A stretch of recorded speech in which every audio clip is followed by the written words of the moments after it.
ಎಲ್ಲರಿಗೂ ನಮಸ್ಕಾರ. ಮತ್ತೊಂದು ವಿಡಿಯೋಗೆ ಸ್ವಾಗತ. ನಾನು ನಿಮ್ಮ ಡಾರ್ಲಿಂಗ್ ಅನ್ನೋ ಒಂದು ಪ್ರೋಮೋ ಅಪ್ಡೇಟ್ ಮಾಡಿದ್ದಾರೆ. ಈ ಪ್ರೋಮೋದಲ್ಲಿ ಕ್ಲಿಯರ್ ಕಟ್ ಆಗಿ ಗೊತ್ತಾಗುತ್ತೆ. ನಮ್ಮ ಅಶ್ವಿನಿ ಮತ್ತು ನಮ್ಮ ರಘು ಅವರು ಗೊತ್ತೇ ಇರುತ್ತೆ, ನೀನು ವೈಲ್ಡ್ ಕಾರ್ಡ್ ಎಂಟ್ರಿ ಆಗಿ ಬಿಗ್ ಬಾಸ್ ಎಂಟ್ರಿ ಕೊಟ್ಟಿದ್ದಾರೆ. ಅವರಿಬ್ರು ಜಗಳ ಆಡ್ತಾ ಇದ್ದಾರೆ. ಆ ಟೈಮ್ ಅಲ್ಲಿ ಮಧ್ಯದಲ್ಲಿ ನಂದೆಲ್ಲಿ ಇಡ್ಲಿ ಅಂತ ಜಾನಿ ಅವರು ಎಂಟ್ರಿ ಆಗ್ತಾ ಇದ್ದಾರೆ. ಒಂದ್ ಮಾತೇಳ ನಾಯಿ ಬಾಲ ಡೊಂಕು ಅನ್ನೋ ಹಾಗೆ ಇವ್ರು ಬದಲಾಗಲ್ಲ ಗುರು, ಖಂಡಿತವಾಗ್ಲು. ಏನ್ ಗೊತ್ತಾ ವಿಷಯ, ಈ ಪ್ರೋಮೋದಲ್ಲಿ ನೀನು ಅಂತ ಮಾತಾಡ್ತೀಯಾ, ಏಕವಚನ ಮಾತಾಡ್ತೀಯಾ, ಮನೆಗೆ ಹೋಗುವಂತೆ. ಒಬ್ರು ಅದ್ ಕೆಳಕ್ಕೆ ಆ ಪ್ರೋಮೋ ಕೆಳಗೆ ಒಬ್ರು ಕಮೆಂಟ್ ಬರ್ತಾರೆ, ಏನಂತ ಗೊತ್ತಾ, ಇದೇ ನಿಮ್ಮ ಅಪ್ಪನ ಮನೆನಾ, ಮನೆಯಿಂದ ಹೊರಗಡೆ ಹೋಗೋ ಕೇಳಕ್ಕೆ ಅಂತ. ಸತ್ಯ ಅಲ್ಲ ಅನ್ಸುತ್ತೆ. ಯಾಕಂದ್ರೆ ಇವರು ಬೇರೆ ಕಂಟೆಸ್ಟೆಂಟ್ ಗಳಿಗೆ ರೆಸ್ಪೆಕ್ಟ್ ಕೊಟ್ಟು ಮರ್ಯಾದೆ ಕೊಟ್ಟು ನೀಟಾಗಿ ಕರೆಕ್ಟ್ ಆಗಿ ಮಾತಾಡಿದ್ರೆ ಹೌದು ಇವ್ರು ಚೆನ್ನಾಗಿ ಮಾತಾಡ್ತಾರೆ, ರೆಸ್ಪೆಕ್ಟ್ ಕೊಡ್ತಾರೆ, ಇವರು ಇದೇ ರೀತಿ ಇರ್ತಾರೆ ಅಂತ ನಾವು ಹೇಳ್ಬೋದು. ಆದ್ರೆ ಇವರು ಬೇರೆ ಕಂಟೆಸ್ಟೆಂಟ್ ಗಳ ಬಗ್ಗೆ ಮಾತಾಡೋ ಮಾತುಗಳು, ಸ್ಟೇಟ್ಮೆಂಟ್ಗಳು ಯಾವ ರೀತಿ ಇರ್ತಾವಂದ್ರೆ ವೆರಿ ವೆರಿ ವೆರಿ ಚೀಪ್ ಆಗಿರ್ತವೆ. ನೀವು ನೋಡಿರ್ಬೋದು, ಬ್ರೈ ಪ್ರಾಡಕ್ಟ್, ಚೈಲ್ಡ್ ಚಪಾತಿ, ಕಾರ್ಟೂನು, ಇದಾದ್ಮೇಲೆ ಫ್ರೀ ಪ್ರಾಡಕ್ಟ್, ಇನ್ನು ಏನೇನೆಲ್ಲ ಮಾತಾಡ್ತಾರೆ. ಸಮ್ಮಿಂದ ಬಂದಿದ್ದಾರೆ, ಅಲ್ಲಿಂದ ಬಂದಿದ್ದಾರೆ, ನೀನ್ ಏನಂತ ಗೊತ್ತು, ಎಲ್ಲಿಂದ ಬಂದಿ ಅಂತ ಗೊತ್ತು. ಇವರು ಬೇರೆ ಕಂಟೆಸ್ಟೆಂಟ್ ಗಳ ಬಗ್ಗೆ ಯಾವ ರೀತಿ ಎಲ್ಲ ಮಾತಾಡ್ತಾರಂತ ಅರ್ಥ ಮಾಡ್ಕೊಂಡೋಗೆ ಹೊರಗಡೆ ತುಂಬಾ ಜನ ನೋಡ್ತಾ ಇದ್ದಾರೆ. ಅದನ್ನ ಬಿಟ್ಬಿಟ್ಟು ಇವ್ರದು ಅಂತ ಬಂದಾಗ ನೀನು ಅಂದ್ರೆ ತಪ್ಪು, ಆ ಯಮ್ಮ ಅಂದ್ರೆ ತಪ್ಪು. ಆದ್ರೆ ಬೇರೆಯವರು ನೀನು ಅನ್ಬಾರ್ದು. ಇದು ಯಾವ ನ್ಯಾಯ, ಇದು ಯಾವ್ದು ಒಂದು ಅರ್ಥನೇ ಆಗ್ತಾ ಇಲ್ಲ. ಈ ಪ್ರೋಮೋದಲ್ಲಿ ಏನಿದೆ, ಅದು ಯಾರು ತಪ್ಪು ಯಾರು ಸರಿ ಅಂತ ಕ್ಲೀನ್ ಆಗಿ ನೀಟಾಗಿ ಎಲ್ಲ ಮಾತಾಡೋಣ, ಪ್ರೋಮೋ ಅನಾಲಿಸಿಸ್ ಮಾಡೋಣ. ದಯವಿಟ್ಟು ಚಾನಲ್ ಯಾರನ್ನ ಹೊಸ ನೋಡ್ತಿದ್ರೆ ಮಿಸ್ ಮಾಡ್ದೆ ಸಬ್ಸ್ಕ್ರೈಬ್ ಮಾಡಿ, ಲೈಕ್ ಮಾಡಿ, ಶೇರ್ ಮಾಡಿ. ದಯವಿಟ್ಟು ವಿಡಿಯೋ ಲೈಕ್ ಮಾಡಿ. ಲೈಕ್ ಮಾಡೋದನ್ನ ಬೇರೆಗೆ ಸಜೆಸ್ಟ್ ಮಾಡುತ್ತೆ, ನಮಗೆ ವಿಡಿಯೋ ಮಾಡೋಕೆ ತುಂಬಾ ಉತ್ಸಾಹ ಕೂಡ ಬರುತ್ತೆ. ಮುಖ್ಯವಾಗಿ DDTV ಕಾಣಂತ ವಾಟ್ಸ್ಆಪ್ ಚಾನಲ್ ಲಿಂಕ್ ಇದೆ, ಹೋಗಿ ಜಾಯಿನ್ ಆಗಿ. ಅದ್ರಲ್ಲಿ ಅಫಿಷಿಯಲ್ ಆಗಿ ನಾನು ಮಾಡೋ ವಿಡಿಯೋಸ್ ಆಗಿರ್ಬೋದು, ಫೋಟೋಸ್ ಆಗಿರ್ಬೋದು, ಅಪ್ಡೇಟ್ ಆಗಿರ್ಬೋದು, ಅಲ್ಲಿ ಸಿಗುತ್ತೆ. ಡೈರೆಕ್ಟ್ ಅಪ್ಡೇಟ್ ಕೊಡಕ್ ಆಗ್ತಾ ಇಲ್ಲ ಈಗ ಪ್ರೆಸೆಂಟ್. ದಯವಿಟ್ಟು ಅದ್ರ ಹೋಗಿ ಜಾಯಿನ್ ಆಗಿ. ಮುಖ್ಯವಾಗಿ ವಿಷಯಕ್ಕೆ ಬರೋಣ. ರಘು ಅಂತ ಗೊತ್ತಿರುತ್ತೆ, ವೈಲ್ಡ್ ಕಾರ್ಡ್ ಎಂಟ್ರಿ. ನಿನ್ನೆ 3 ಜನ ಹೋಗಿದ್ದಾರೆ. ಅದು ಸಪರೇಟ್ ಎಪಿಸೋಡ್ ರಿವ್ಯೂ ಬರುತ್ತೆ. ವೈಲ್ಡ್ ಕಾರ್ಡ್ ಅಲ್ಲಿ 3ರಲ್ಲಿ ರಿಷಿ ಗೌಡ, ನಮ್ಮ ರಘು, ಅದಾದ್ಮೇಲೆ ನಮ್ಮ ಸೂರಾಜ್ ಅಂತ ಇವ್ರು ಹೋಗಿದ್ದಾರೆ. ಇವ್ರ ಬಗ್ಗೆ ಇದರಲ್ಲಿ ಒಬ್ಬ ಮಾತ್ರ ನಮ್ಮ ರಘು ಅವರು ಬಿಗ್ ಬಾಸ್ ಮನೆಗೆ ಹೋಗಿದ್ದಾರೆ. ಆ ಟೈಮ್ ಅಲ್ಲಿ ಏನಂದ್ರೆ ಬಿಗ್ ಬಾಸ್ ಮನೆಯಿಂದ ವೇಕಪ್ ಸಾಂಗ್ ಹಾಕಲ್ಲ. ವೇಕಪ್ ಸಾಂಗ್ ಹಾಕಿಂತ ಮುಂಚೆನೆ ಒಂದು ಇದು ಮೈಕ್ ಅಂತ ಕೊಟ್ಟು ಒಂದು ಇದು ಅದರಲ್ಲಿ ಎದ್ದಳ್ರಪ್ಪ ಎದ್ದಳ್ರಿ, ಇದೆ ಬಿಗ್ ಬಾಸ್ ಮನೆನಾ, ರೆಸ್ಟೋರೆಂಟ್ ಅಲ್ಲಿ ಮಲ್ಗಕ್ ಬಂದಿರಾ, ಎದ್ದೇಳಿ ಅಂತ ಹೇಳಿ ನಮ್ಮ ರಘು ಅವರು ಎಲ್ಲರನ್ನು ಎದ್ದೇಳಿಸ್ತಾರೆ. ಇಲ್ಲಿ ಸ್ಟೇಟ್ಮೆಂಟ್ ಏನ್ ಗೊತ್ತಾ, last season wild card entry ಆದಾಗ ಒಬ್ಬೊಬ್ಬರ ಬಗ್ಗೆ ಒಂದ್ ಹೇಳಿ ತೆಂಗಿನಕಾಯಿ ಹೊಡಿಬೇಕಾಗಿತ್ತು. ಬಟ್ ಈ ಸಲ ಏನಾಗುತ್ತೆ ಅಂತ ಆ ತರ ತೆಂಗಿನಕಾಯಿ ಹೊಡಿದಾನೆ. ಮತ್ತೆ ಬೇರೆ ಕಾನ್ಸೆಪ್ಟ್ ಕೊಟ್ಟಿದ್ದಾರೆ ಬಿಗ್ ಬಾಸ್ ಅವರು. ಆ ರೀತಿ ಹೇಳ್ಬೇಕಂತ ಹೇಳಿರ್ತಾರೆ ರಘು ಅವರಿಗೆ. ಬಿಗ್ ಬಾಸ್ ಟೀಮ್ ಆಗ್ಲಿ, ಕಲರ್ಸ್ ಟೀಮ್ ಆಗ್ಲಿ, ಆ ಟೈಮಲ್ಲಿ ಅಲ್ಲಿ ಚೇರ್ ಇರುತ್ತೆ. ಆ ಚೇರ್ ಮೇಲೆ ಕುತ್ಕೊಂಡು ಒಬ್ಬೊಬ್ಬರಿಗೆ ತಣ್ಣೀರಿನ ಸ್ವಿಮ್ಮಿಂಗ್ ಪೂಲ್ ಅಲ್ಲಿ ನೀರು ತಗೊಂಡು ಬಕೆಟ್ ಅಲ್ಲಿ ತಗೊಂಡು ಇವರು ಯಾವ್ದಲ್ಲಿ ಕಡಿಮೆ, ಇವರು ಯಾರಲ್ಲಿ ಜಾಸ್ತಿ ಅಂತ ಹೇಳಿ ಬಕೆಟ್ ತಗೊಂಡು ನೀರ್ ಹಾಕಬೇಕು ತಲೆ ಮೇಲೆ. ಅದು ಕಾನ್ಸೆಪ್ಟ್. ಆ ಕಾನ್ಸೆಪ್ಟ್ ಅಲ್ಲಿ ಇಲ್ಲಿ ಮುಖ್ಯವಾಗಿ ನಮ್ಗೆ ನಮ್ಮ ಇವ್ರು ಸುಧೀರ್ ಅವ್ರನ್ನ ತೋರಿಸಿದ್ದಾರೆ, ಕ್ರ್ಯಾಕರ್ ಸುಧೀರ್ ತೋರಿಸಿದ್ದಾರೆ, ಮತ್ತೆ ಧ್ರುವ ಅಂತ ಅವ್ರನ್ನ ತೋರಿಸಿದ್ದಾರೆ, ನಮ್ಮ ಅಶ್ವಿನಿ ಮೇಡಮ್ ಅಂತ ತೋರಿಸಿದ್ದಾರೆ. ಈ ವಿಡಿಯೋದಲ್ಲಿ ಅಶ್ವಿನಿ ಅವರಿಗೆ ಮತ್ತೆ ನಮ್ಮ ರಘು ಅವರಿಗೆ ಜಗಳ ಆಗ್ತಾ ಇದೆ. ಒಂದಂತೂ ಸತ್ಯ, ಅಶ್ವಿನಿ ಅವರು positive or negative one man show ಅಂತ ಹೇಳ್ಬೋದು. ಯಾಕಂದ್ರೆ ಪಾಸಿಟಿವ್ ಇರ್ಬೋದು, ನೆಗೆಟಿವ್ ಇರ್ಬೋದು, ನಾನು ಒಪ್ಪುತ್ತಾ ಇಲ್ಲ. ಬಟ್ ಪ್ರತಿ ಸಲ ಪ್ರೋಮೋ ಅವ್ರದೇ ಬರುತ್ತಲ್ಲ, ದಟ್ಸ್ ದ ರೀಸನ್. ಯಾಕಂದ್ರೆ ಅವ್ರು ಬಿಗ್ ಬಾಸ್ ಮನೇಲಿ ಉಳಿಯಕ್ಕೆ ಇದೊಂದು ಕಾರಣ ಆಗ್ಬೋದು. ಯಾಕಂದ್ರೆ ಅಂತ ಕಂಟೆಸ್ಟೆಂಟ್ ಗಳೇ ಬಿಗ್ ಬಾಸ್ ಬೇಕು. ನೀವು ಓಟ್ ಹಾಕ್ರಿ ಬಿಡ್ರಿ ಸಂಬಂಧ ಇಲ್ಲ, ಅವ್ರನ್ನ ಉಳಿಸ್ಕೊಂತಾರೆ 100%.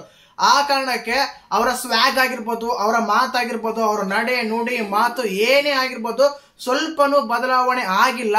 ಬಟ್ ತಪ್ಪುಗಳ ಮೇಲೆ ತಪ್ಪುಗಳು ಮಾಡ್ತಾ ಇರಲ್ಲ ಅಂತ ಒಂದಂತೂ ಸತ್ಯ. ಬಟ್ ಆ ಸ್ವ್ಯಾಗ್ ಇದಲ್ಲ, ಆ ಸ್ಟೈಲ್ ಇದೆಯಲ್ಲ, ಅದು ಮಾತ್ರ ಒಂದು ರೇಂಜ್ ಅಂತ ಹೇಳ್ಬೋದು. ಚೆನ್ನಾಗೇ ಇದಾರೆ, ಚೆನ್ನಾಗೇ ಮಾತಾಡ್ತಾರೆ. ಬಟ್ ಸ್ವಲ್ಪ ಪೊಗರು, ಅಹಂಕಾರ ಅನ್ನೋದು ಅಡ್ಡ ಬರುತ್ತೆ. ಅವ್ರಿಗೆ ಅವ್ರ ಆಟಕ್ಕೆ ಎಲ್ಲೋ ಒಂದ್ ಸ್ವಲ್ಪ ಅಡ್ಡ ಆಗುತ್ತಾ ಅಂತ ಅನ್ನೋದು ಸತ್ಯ. ಇನ್ನು ವಿಷಯಕ್ಕೆ ಬಂದ್ಬಿಡೋಣ. ಈ ಪ್ರೋಮೋದಲ್ಲಿ ಅವ್ರು ಏನಂತಾರೆ ಅಂದ್ರೆ, ಒಂದು ಹೆಣ್ಣು ವಿಷಯ ಅಂತ ತಗೊಂಡಾಗ ನಾವು ಹೊರಗಡೆ ತುಂಬಾ ಗೌರವ ಕೊಡ್ತೀವಿ, ಹೆಣ್ಣಿಗಂತಾನೆ ಹೋರಾಟಗಳು ನಡೀತವೆ, ನೀವು ಹೋರಾಟ ಮಾಡಿದ್ರೆ ಕೆಲವು ವಿಷಯಗಳಲ್ಲಿ. ಬಟ್ ಅದೇ ಹೆಣ್ಣನ್ನು ತಗೊಂಡು ಇಲ್ಲಿ ಏನ್ ಮಾಡ್ತಾ ಇದ್ರ, ನೀವು ಅವಮಾನ ಮಾಡ್ತಾ ಇದ್ರ, ಅವ್ರು ಬಂದಿದ್ದ ದಾರಿನ ಕಿಂಚಪಡಿಸ್ತಾ ಇದ್ರ, ಕೆಳಮಟ್ಟ ಕೀಳಾಗಿ ನೋಡ್ತಾ ಇದ್ರ, ಕೆಳಮಟ್ಟಾಗಿ ಮಾಡ್ತಾ ಇದ್ರ, ನೀವು ಎಲ್ಲಿಂದ ಬಂದಿರ, ಹಾಗೆ ಹೀಗೆ ಅಂತೆಲ್ಲ ಸ್ಟೇಟ್ಮೆಂಟ್ ಕೊಡ್ತಾರ ಒಂದು ಹೆಣ್ಣಿನ ಬಗ್ಗೆ. ಇದು ಸರಿಯಲ್ಲ ಅಂತ ಹೇಳಿ ನಮ್ಮ ರಘು ಅವರು ಅಶ್ವಿನಿ ಗೌಡ ಹೇಳ್ತಾರೆ. ಅವ್ರು ಹೇಳ್ತಾರೆ ಬದಲಾಗಬೇಕು ಅಂತ ಹೇಳ್ತಾರೆ. ಇವರು ಅವ್ರು ಏನಂತಾರೆ ಅಂದ್ರೆ, ನೀನ್ ಹೇಳಿದ್ದೆಲ್ಲ ಕೇಳಕ್ಕೆ ಪಪ್ಪೆಟ್ಗಳಲ್ಲ ಅಂತೆ. ಸ್ಟಾರ್ಟ್ ಮಾಡೋದೇ ಅವರು ಜಗಳಕ್ಕೆ, ಅಂದ್ರೆ ಸ್ಟೇಟ್ಮೆಂಟ್ ಪಾಸ್ ಮಾಡೋದೇ ಅವರು. ಏನಾದ್ರು ಜಗಳ ಶುರು ಮಾಡಕ್ ಕಾರಣ ಆಗೋದೇ ಅವರು. ಆ ಟೈಮಲ್ಲಿ ಪಪ್ಪೆಟ್ಗಳಲ್ಲ ಅಂತ ನಮ್ಮ ಅಶ್ವಿನಿ ಗೌಡ ಸ್ಟೇಟ್ಮೆಂಟ್ ಕೊಟ್ಟಾಗ ರಘು ಅವರು ರಿಯಾಕ್ಟ್ ಮಾಡ್ತಾರೆ. ಕಂಪಲ್ಸರಿ ರಿಯಾಕ್ಟ್ ಮಾಡ್ಲೇಬೇಕಲ್ಲ, ಹೊರಗಡೆ ಬಂದರೆ ಅವ್ರಿಗೆ ಯಾವ ರೀತಿ ಅಂತ ಸಿಚುವೇಶನ್ ಎಲ್ಲ ಗೊತ್ತು, ರಿಯಾಕ್ಟ್ ಮಾಡ್ತಾರೆ. ಏನಂತ, ಪಪ್ಪೆಟ್ಗಳೆಲ್ಲ ಮಾತಾಡಬೇಡ ನೀನು ಅಂತಾರೆ. ನೀನು ಅಂತೀಯ ನನ್ನ, ನೀನು ಅಂದ್ರೆ ತಪ್ಪು, ಅದು ನೀನು ಅಂತ ಅನ್ಬಾರ್ದು ನಮ್ಗೆ. ಈ ಒಮ್ಮ ನೀನು ಅಂದ್ರೇ ತಪ್ಪು ಅಂದ್ರೆ ಮೇಡಮ್ ನೀವು ಬೇರೆಯವ್ರ ಬಗ್ಗೆ ಯಾವ ರೀತಿಯ ಸ್ಟೇಟ್ಮೆಂಟ್ ಕೊಡ್ತೀರಾ ಮೇಡಮ್? ಕಂಪೇರ್ ಮಾಡ್ಕೊಳ್ಳಿ. ಕಿಚ್ಚನ ಪಂಚಾಯತ್ ನಡೆದಿದ್ದು ಅದನ್ನೇ ತುಂಬಾ ಸಲ ನಿಮ್ಗೆ ಹೇಳಿದ್ದಾರೆ. ಬೇರೆಯವ್ರಂತ ಬಂದಾಗ ಯಾರಪ್ಪನ ಆಸ್ತಿ ಅಲ್ಲ ಮಾನ ಮರ್ಯಾದೆ ಅಂತ ಬಂದಾಗ ಅಂದ್ರೆ ನಿಮಗೆ ಬಂದಾಗ ಮಾತ್ರ ಮಾನ ಮರ್ಯಾದೆ ನೀನು ನೀವು ಅಂತೀರಾ. ಬೇರೆಯವರಿಗೆ ನೀವು ಪಪ್ಪೆಟ್ಗಳೆಲ್ಲ ಅನ್ಬೋದು, ಇನ್ನೊಂದು ಬೇರೆ ಅನ್ಬೋದು. ಈ ರೀತಿ ಅಂದಾಗ ತುಂಬಾ ತಪ್ಪಾಗುತ್ತೆ. ಅಲ್ಲಿ ಇವರಿಬ್ಬರು ಜಗಳ ಏನೋ ಆಗ್ತಾ ಇದೆ. ಓಕೆ, ಅಶ್ವಿನಿ ಅವರ ಸ್ಟ್ಯಾಂಡ್ ಚೆನ್ನಾಗಿದೆ, ಅವರು ವ್ಯಕ್ತಿತ್ವ ಅದು ಎಲ್ಲ ಕೇಳಕ್ ನಾವೇನು ಪಪ್ಪೆಟ್ಗಳಲ್ಲ, ಇಲ್ಲಿ ಪಪ್ಪೆಟ್ ಮಾತು ಕೇಳಂಗಿಲ್ಲ ಅಂದಾಗ ಅದು ರಿಯಾಕ್ಟ್ ಮಾಡ್ತಾರೆ ಯಾರು ಪಪ್ಪೆಟ್ಗಳಲ್ಲ ಅಂತ. ಸರಿ ಇಬ್ಬರದಿದೆ, ಆ ಇಬ್ಬರಲ್ಲಿ ಯಾರ ಜಗಳ ಸರಿ ಯಾರು ಕರ ಅಂತ ನಾವು ಎಪಿಸೋಡ್ ನೋಡ್ಬೇಕಾಗುತ್ತೆ. ಎಪಿಸೋಡ್ ನೋಡೋಕೆ ಕ್ಲಾರಿಟಿ ಸಿಗುತ್ತೆ. ನನಗಂತೂ 100% ಅಶ್ವಿನಿ ಮೇಡಮ್ ಅವರೇ ಶುರು ಮಾಡಿರ್ತಾರೆ ಅದ್ರ ಬಗ್ಗೆ ಕಂಪಲ್ಸರಿ.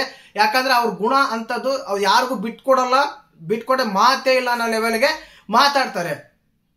ಯಾಕೆಂದ್ರೆ ಇಲ್ಲಿ ಮಧ್ಯದಲ್ಲಿ ಬಂದಿದ್ದೇ ಒಂದು ಜಾನೆ ಅವರೊಂದು ಅದೇನು ಹೇಳ್ತಾರಲ್ಲ, ಇಬ್ರು ಜಗಳ ಆಡ್ತಾ ಇದ್ರೆ ಮಧ್ಯದಲ್ಲಿ ನಂದೆಲ್ಲಿ ಇಡ್ಲಿ ಅಂದ ಒಂದು ಸಮಯ ಒಂದು ಇದೆ, ಅದು ಮಾತಿದಲ್ಲ, ಆ ಮಾತಿಗೆ ಬರ್ತಾರೆ. ಅವರಿಬ್ರು ಜಗಳ ಆಡ್ತಾರೆ, ಅವ್ರಿಗೂ ನೀನು ನಾನು ಏನೋ ಜಗಳ ಆಡ್ತಾರೆ. ನಿನ್ ಟರ್ಮ್ ಬಂದಾಗ ನೀನ್ ಎಕ್ಸ್ಪ್ಲೇನ್ ಮಾಡ್ಬೇಕು, ನೀನ್ ಆರ್ಗ್ಯುಮೆಂಟ್ ಮಾಡ್ಬೇಕು, ನಿನ್ ವಾದ ತಿಳಿಸ್ಬೇಕು. ಅದು ಬಿಟ್ಬಿಟ್ಟು ಬೇರೆಯವ್ರು ಏನೋ ಮಾತಾಡ್ತಾ ಇದಾರೆ, ಆ ಟರ್ಮ್ ನಿನ್ಗೂ ಬರುತ್ತೆ, ಅವಕಾಶ ಕಂಪಲ್ಸರಿ ನಿನ್ಗೂ ಕೊಟ್ಟಿರ್ತಾರೆ. ಆ ಟೈಮಲ್ಲಿ ನೀನ್ ಮಾತಾಡ್ಬೇಕು. ಅದ್ ಬಿಟ್ಬಿಟ್ಟು ಮಧ್ಯದಲ್ಲಿ ಅವ್ರು ಹೋಗಿ ಅವರೆಲ್ಲ ಹತ್ರ ಮಾತಾಡಿ ಇದು ಯಾವ ಸಮಂಜಸನ ಅರ್ಥನ ಆಗ್ತಿಲ್ಲ. ನಾನು ಇದಕ್ಕೇನೆ ಹೇಳೋದು, ನಾಯಿ ಬಾಲ ಡೊಂಕು ಯಾವತ್ತಿದ್ರು ಅಂತ. ಇಲ್ಲಿ ಏನ್ ಗೊತ್ತಾ, ಕಿಚ್ಚ ಸರ್ ಸ್ಟ್ಯಾಂಡ್ ತಗೊಳಕ್ಕೆ ಕಿಚ್ಚನ್ ಚಪ್ಪಾಳೆ ಕೊಟ್ಟಿದ್ದಾರೆ ಗಿಲ್ಲಿಗೆ. ಇವ್ರು ಏನಕ್ಕೋ ಸ್ಟ್ಯಾಂಡ್ ತಗೊಳಕ್ ಹೋಗ್ತಾರೆ. ಜಾಹ್ನವಿ ಅವರು ಅಶ್ವಿನಿ ಅವ್ರನ್ನ ಬಿಟ್ಟು ಬೇರೆ ವಿಷಯ ಸ್ಟ್ಯಾಂಡ್ ತಗೊಳ್ಳಿ, ನಿಮ್ಗೆ ಫ್ಯಾನ್ಸ್ ಜಾಸ್ತಿ ಆಗ್ತಾರೆ. ಅಶ್ವಿನಿ ಅವರಿಗೆ ಸ್ಟ್ಯಾಂಡ್ ತಗೊಂತಾರೆ ಪ್ರತಿ ಸಲನು. ಅದು ಅಸಹಸ್ರ ಅಧಿಪತಿ ಆಗಿದ್ದಾಗ್ಲೂ ಅಷ್ಟೇನೆ, ಮೊನ್ನೆ ಒಂದ್ಸಲ ಜಗಳ ಆಗಿದಾಗ ಅಷ್ಟೇನೆ, ಈಗ್ಲೂ ಅಷ್ಟೇನೆ. ಅಂದ್ರೆ ಅಶ್ವಿನಿ ಅವ್ರಿಗೆ ಮಾತ್ರ ನೀವು ಸ್ಟ್ಯಾಂಡ್ ತಗೊಂತೀರಾ, ಬೇರೆ ಸ್ಟ್ಯಾಂಡ್ ತಗೊಳಕ್ ಆಗಲ್ಲ ನಿಮ್ ಕೈಲಿ. ಇದು ಕಾಮನ್ ಪಾಯಿಂಟ್ ಬಂದ್ಬಿಡುತ್ತೆ.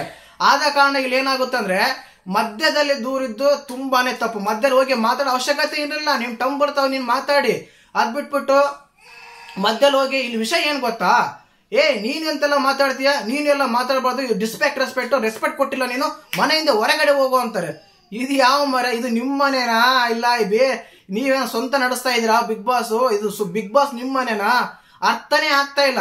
ಕ್ಲಿಯರ್ ಕಟ್ ಆಗಿ ಗೊತ್ತಾಗುತ್ತೆ ಇವ್ರು ಯಾವ ರೀತಿಯಲ್ಲಿ ರೂಲ್ ಮಾಡ್ತಾ ಇದಾರೆ ಬಿಗ್ ಬಾಸ್ ಮನೇಲಿ ಅಂತ.